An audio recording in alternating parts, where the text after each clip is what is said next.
What the hell is that?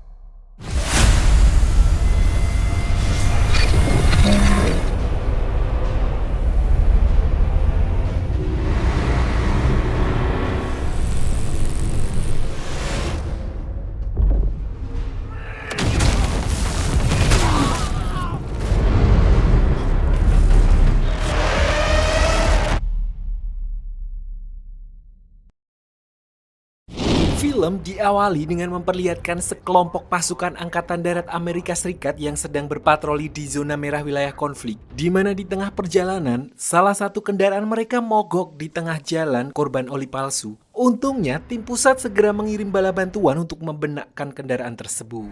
Who's a full-fledged moron responsible for... Noogie, baby! Got you again! Wait, you know this guy? This one? Mereka adalah kakak beradik yang sama-sama berkarir di militer, di mana sang adik memiliki cita-cita untuk bergabung di Satuan Ranger dan mengajak kakaknya untuk mendaftar bersama-sama. Ranger yang dimaksud di sini bukan Power Ranger yang dulu sering muncul di Indosiar, melainkan Satuan Resimen, salah satu unit garda terdepan Angkatan Darat Amerika yang cukup dihormati. Hardcore. That does sound pretty awesome. Singkat cerita, setelah perbaikan selesai, mereka pun bersiap untuk melanjutkan perjalanan. Namun pada waktu yang bersamaan, tiba-tiba mereka mendapat serangan dadakan dari kelompok musuh, di mana serangan itu membuat semua orang di sana tewas dan hanya menyisakan satu prajurit yang berhasil selamat.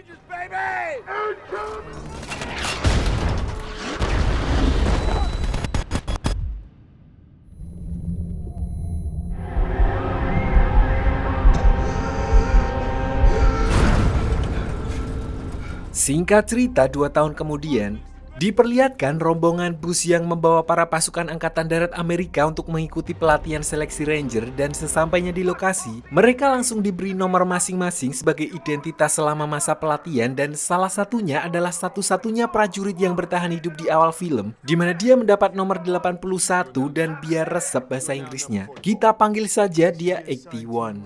You are now number 81. Formation! Yes, Sergeant.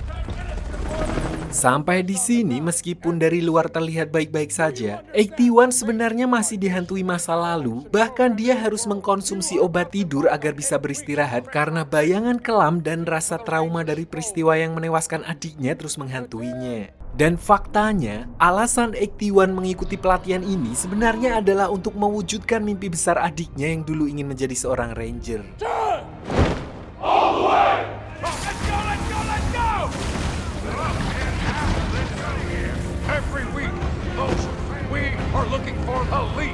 Perlu diketahui, pelatihan Ranger ini adalah program elit selama 8 minggu di mana para peserta akan diseleksi melalui berbagai latihan keras hingga tersisa prajurit yang benar-benar layak untuk mengikuti tahap terakhir, yaitu simulasi bertahan hidup di hutan dengan berbagai rintangan yang disebut barisan kematian. Karena menjadi pasukan elit tidak hanya membutuhkan fisik yang kuat, tapi juga mental yang benar-benar tahan banting. 29. Bags, you are non-select. Yeah. Why are you here? Cross that finish line. Rangers lead the way. Turn! All the way! Welcome to Rise. Selama proses pelatihan, mereka benar-benar ditempa habis-habisan, bahkan tidak ada waktu untuk bermain-main, mulai dari lari jarak jauh, menyelam, memilah akhlak karimah dan masmumah, hingga berbagai latihan fisik yang menguras tenaga. Di tengah kerasnya latihan itulah, terlihat jelas kalau 81 benar-benar ingin menjadi seorang Ranger, di mana dia terus memaksa tubuhnya demi satu tujuan, yaitu mewujudkan mimpi yang dulu ingin dicapai bersama adiknya. Most of you move quick. Where's everyone else, candidate? Behind me, Sarge. Melihat sifat 81 yang cenderung menyendiri dan jarang berbaur dengan yang lain, hal itu mulai menimbulkan pertanyaan di antara para peserta lain, di mana mereka langsung dibuat makdek ketika mengetahui kalau 81 adalah satu-satunya yang selamat dari regu Spartan yang diserang 2 tahun yang lalu, dan kabarnya dia mendapat medali karena membopong jasad adiknya sejauh 18 km dengan kaki yang terluka.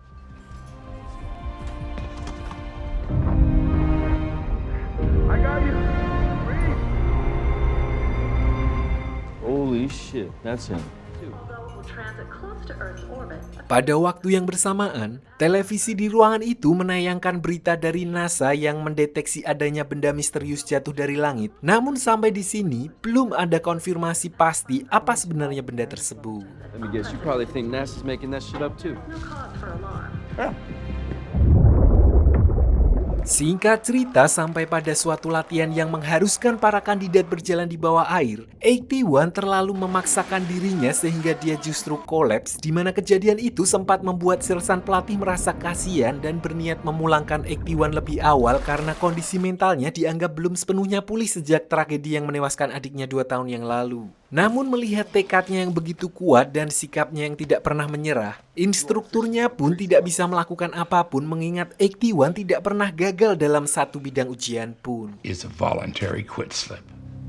I'd like to go pray for parade now. You get the fuck out of my office. Sampai akhirnya setelah 80% peserta gugur, mereka pun sampai di babak final yaitu berjalan selama 20 jam non-stop dengan membawa beban di mana mereka akan menjalankan simulasi latihan untuk melakukan pengintaian dan mengevakuasi seorang pilot dari bangkai pesawat yang jatuh.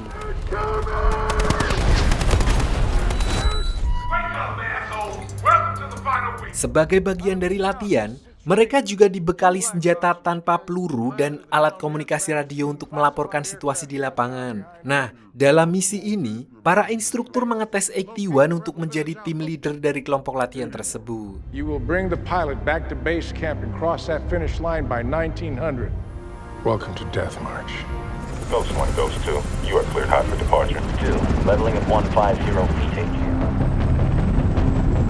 Sesampainya di TKP, 81 dibantu oleh seorang kandidat lain bernomor 7 di mana mereka langsung mempelajari medan mulai dari arah hingga posisi mereka sekarang karena mereka hanya memiliki waktu kurang dari 24 jam untuk mencapai garis finish jika tidak ingin dinyatakan gagal. Rangers lead the way? All the way! Follow me.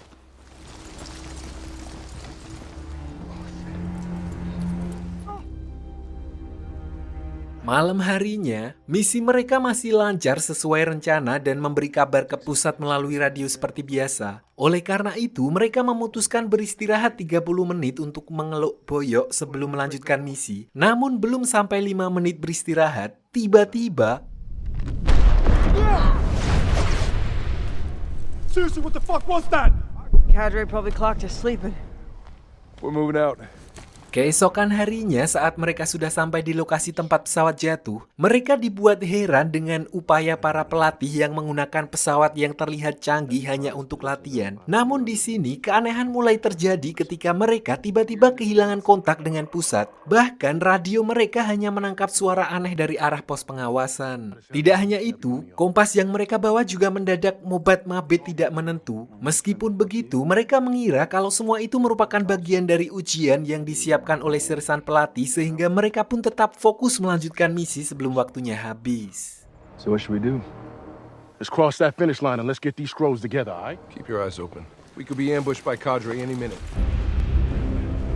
Tanpa buang waktu, mereka pun langsung memasang peledak di bangkai pesawat yang ditemukan sebagai bagian dari protokol penghancuran barang bukti. Namun di saat yang sama, 81 justru bergerak ke arah berlawanan karena menemukan kejanggalan dari kejauhan di mana dia justru menemukan bangkai pesawat lain yang identik dengan deskripsi target misi mereka. Saat itulah dia mulai menyadari kalau pesawat yang mereka temukan sebelumnya bukanlah target yang sebenarnya, melainkan objek asing yang tidak diketahui. Fire in the hole! The hell? Sampai di sini, mereka dibuat tidak percaya karena ledakan yang barusan terjadi sama sekali tidak membuat benda itu lecet sedikit pun. Di mana benda itu justru bangkit untuk men-scan semua yang ada di sana, lalu menembak membabi buta yang membuat semua orang panik. Ditambah lagi, mereka sama sekali tidak memiliki senjata untuk melawan, di mana di sini 81 dan yang lainnya hanya bisa berlari untuk menyelamatkan diri. Sialnya, mereka justru berlari ke arah tebing curam yang membuat mereka terpojok dan...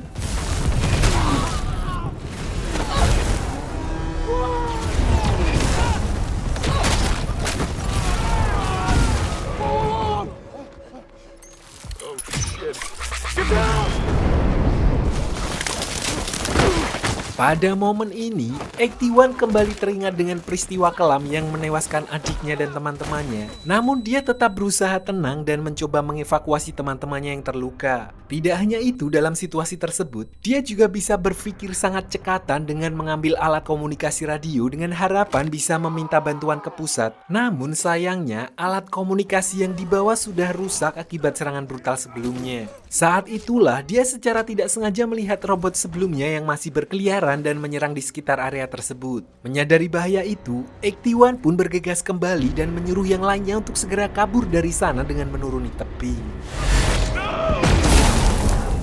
We need to move! So get your weapons, grab your ropes. Listen to your team leader. Let's go!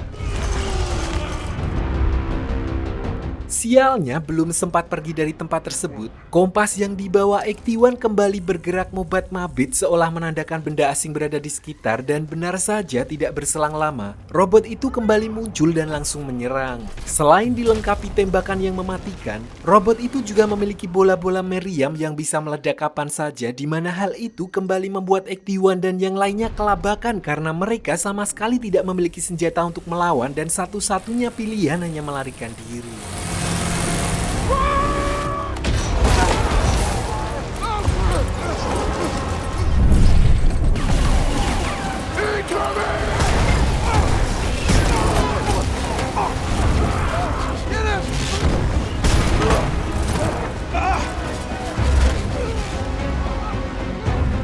Setelah berhasil lolos dari kejaran robot tersebut untuk sementara waktu, 81 dan yang lainnya mencoba menenangkan diri sembari memikirkan langkah selanjutnya, dan satu-satunya harapan mereka adalah pos pengawasan yang sebelumnya disebutkan oleh sersan pelatih yang berjarak 5 km dari sana.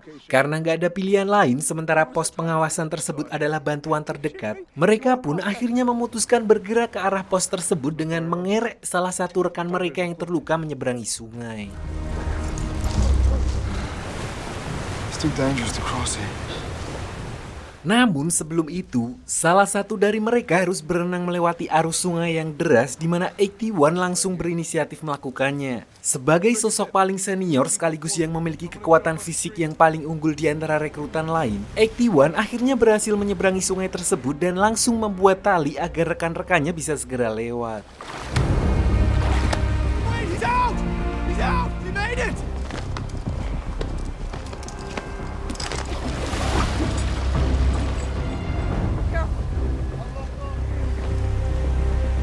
Sialnya, saat mereka berniat membawa tandu nomor 7, tali pengikatnya tersangkut di sambungan yang membuat semua orang sibuk untuk menyelamatkannya. Di tengah situasi itulah, robot itu kembali datang dan langsung menembaki mereka semua.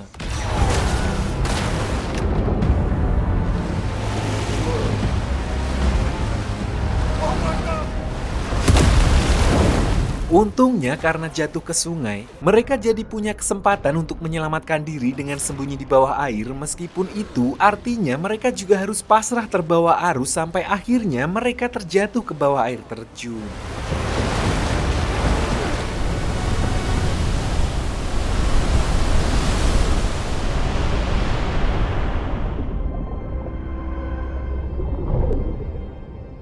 Sampai di sini, hanya tersisa 5 orang dari mereka yang berhasil selamat, dan setelah menyadari itu semua benar-benar sudah bukan latihan lagi, artinya tidak ada waktu untuk beristirahat sama sekali, di mana mereka pun bergegas melanjutkan perjalanannya untuk menuju ke area camp pengawasan.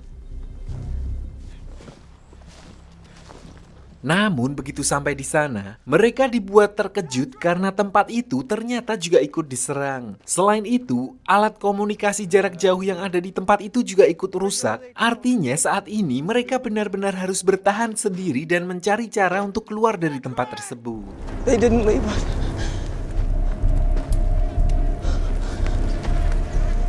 Selagi mereka memeriksa tempat itu, 81 menyadari sesuatu, di mana ternyata robot yang mengejar mereka lebih dulu jatuh dan menabrak area pegunungan yang berada di belakang camp. Normalnya, semua teknologi perang yang ada di dunia saat ini seharusnya sudah hancur berkeping-keping jika jatuh dengan kecepatan seperti itu dan menabrak sebuah gunung. Anehnya, robot itu seolah tidak mengalami kerusakan sedikit pun dan justru masih mampu menjelajah berkilo-kilometer sebelum akhirnya bertemu dengan mereka.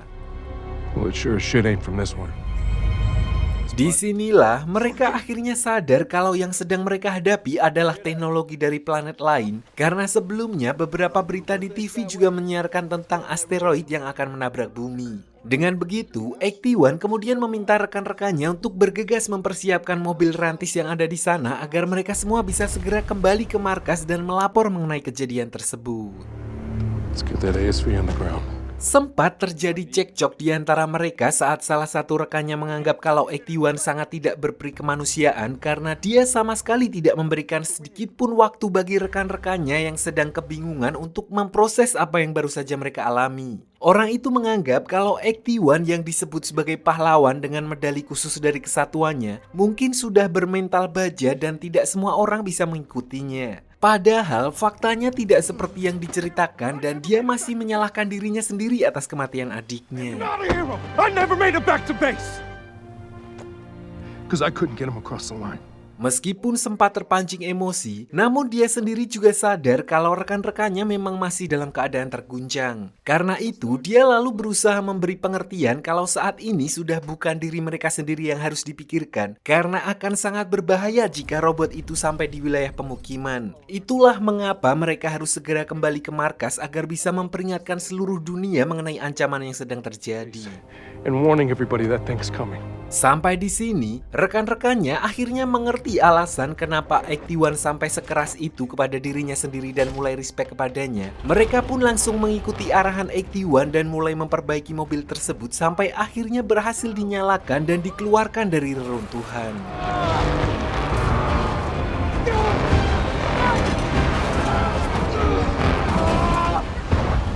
Nice work, Superman.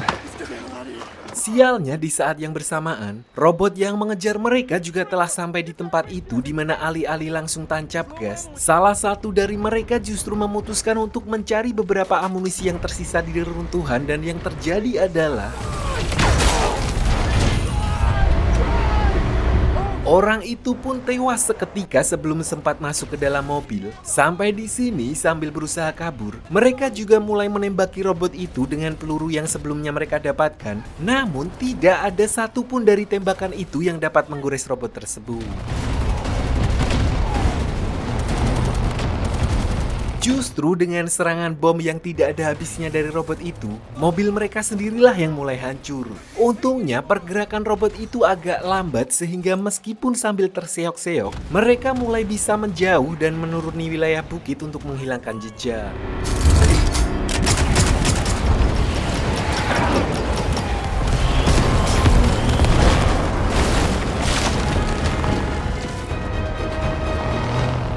I think we outran it. Namun, hal itu hanya berlangsung sesaat karena robot itu berhasil memotong jalan untuk mendahului mereka dan kembali menyerang dengan membabi buta.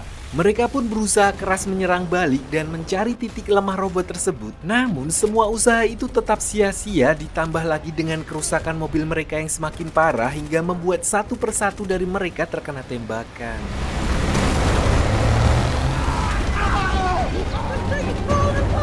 Di detik-detik krusial inilah, Ektiwan akhirnya melihat peluang dengan menembakkan granat ke arah dinding tebing yang mulai tidak stabil akibat terkena beberapa ledakan, sampai akhirnya tebing itu runtuh dan langsung menimpa robot yang ada di bawahnya. Sialnya, semua rekan-rekannya yang lain sudah lebih dulu terkena tembakan termasuk supirnya sehingga membuat mobil tersebut lepas kendali.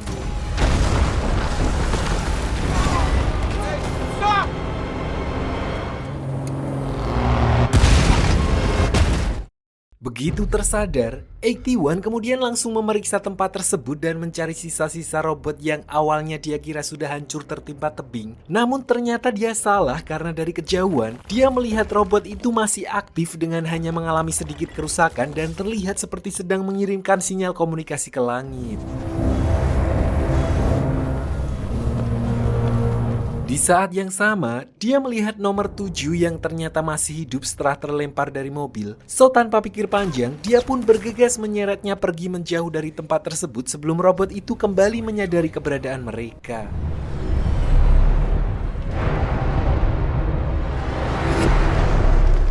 Dengan bersusah payah, 81 terus berusaha membawa rekannya itu pergi. Namun karena kondisi medan yang terlalu sulit, dia sempat putus asa dan kembali merasa gagal sama seperti saat dulu dia gagal menyelamatkan adiknya. Ditambah lagi, robot itu terus mengejar mereka seolah tidak bisa dihentikan. Namun di tengah keputusasaannya itu, rekannya kembali mengingatkannya dengan janji kepada adiknya untuk tidak pernah menyerah apapun yang terjadi, dan disinilah dia kemudian mendapat ilham setelah melihat satu kesempatan yang mungkin dia bisa manfaatkan untuk menghentikan robot tersebut, yaitu lubang ventilasi yang terbuka setiap beberapa detik sekali. I got an idea.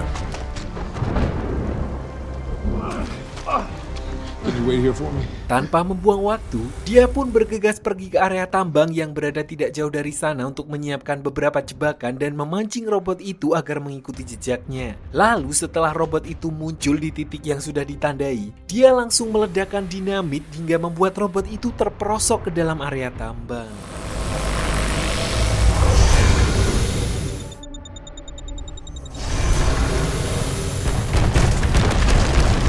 Disinilah dia kemudian muncul dengan sebuah bulldozer yang besarnya hampir menyamai robot tersebut, mendorong robot itu sekuat tenaga dan menyalakan alat pengangkut batu bara yang tepat berada di atas lubang ventilasi robot tersebut. Alhasil setelah lubang ventilasinya tertutup dan dipenuhi batu bara, robot itu mengalami overheat hingga kemudian menyebabkan ledakan dari dalam yang seketika membuat robot itu hancur.